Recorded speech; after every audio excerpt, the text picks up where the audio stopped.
A home filled with miracles. After weathering the storm together, Amarachi and her husband stepped into a season of peace, a season where their love deepened, their faith strengthened, and their home became a sanctuary of joy. But life wasn't done surprising them yet, because sometimes the biggest blessings come right after the hardest storms. This is Chapter 4, A Home Filled with Miracles. Scene 1, A New Morning, a New Season. Months had passed since they rebuilt their life together.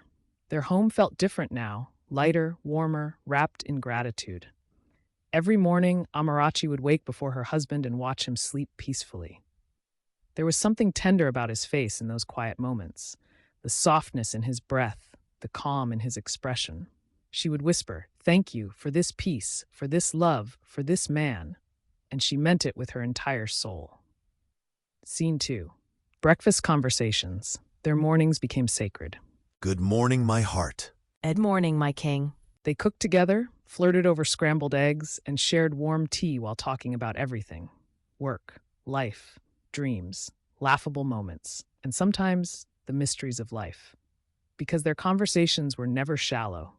With him, Amarachi could go from laughing about a silly joke to discussing the meaning of purpose in the same breath. He wasn't just her husband, he was her safe place, her friend, her partner in every sense. Scene 3. A home built on prayer. No matter how busy life became, one ritual remained constant. They prayed. Every night before bed, they knelt together, sometimes holding hands, sometimes leaning on each other, sometimes crying tears of gratitude. Thank you for carrying us. Thank you for trusting us with this love. Those prayers became glue, the spiritual thread that held their home together. Scene 4. Falling in love all over again. Their love didn't plateau after marriage, it deepened. They flirted like newlyweds, stole kisses in the hallway, danced slowly in the living room, texted each other sweet messages during work hours. Did you feel loved today? I feel loved every day with you. It was the kind of romantic consistency Amarachi never believed could be real, a love that didn't fade, but grew.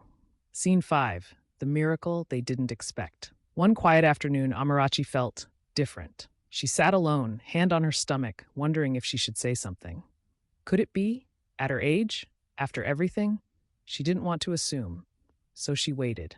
Days turned into weeks. Then one morning, as they sat sipping tea, she gently took his hand and placed it on her belly. My love, I think we're not alone anymore. He stared at her, eyes wide, heart pounding, speechless. Then suddenly, he pulled her into his arms and began to cry. Thank you, God. Thank you for this miracle. Scene 6. Preparing for the baby. The next months were a beautiful whirlwind. He attended every doctor's appointment, held her hand during scans, talked to the baby every night, rubbed her feet when she was tired, cooked for her, made her laugh during emotional moments. Sometimes she'd catch him standing alone in the nursery, brushing his fingers over the tiny clothes. Are you okay? I'm just grateful. This is everything I prayed for. Their bond grew stronger with every heartbeat of their child. Scene 7. Scene 7. The birth that changed everything.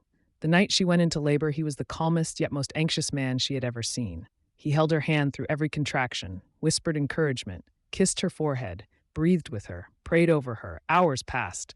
Finally, a soft cry filled the room. Their baby, their miracle. He covered his face and cried, not out of fear, but overwhelming love. Amarachi held their child, tears sliding down her cheeks. We did it. No, you did it. You brought our miracle home. Scene 8. A family filled with grace. The weeks after the birth were tender and sweet. Sleepless nights filled with cuddles, early mornings filled with baby giggles, late nights filled with prayer and gratitude. He became the most gentle father, changing diapers, singing lullabies, holding the baby against his chest until both of them fell asleep. Sometimes Amarachi would watch them and whisper, God, thank you.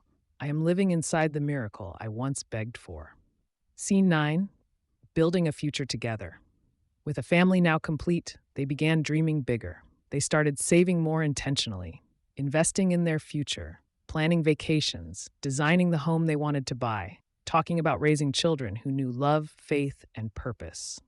Their retirement plan grew stronger, their family grew closer, their love unshakable. Scene 10. A love that keeps choosing itself. One evening, after putting the baby to sleep, Amarachi and her husband sat outside watching the sunset. My queen, thank you for giving me a home, a child, a purpose, and a miracle I never believed I deserved. And thank you for loving me when I felt unlovable, for choosing me in every season, and for making my life feel like a beautiful story God wrote himself.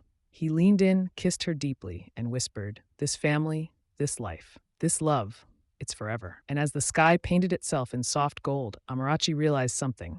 She didn't just marry a man, she married peace. She married purpose.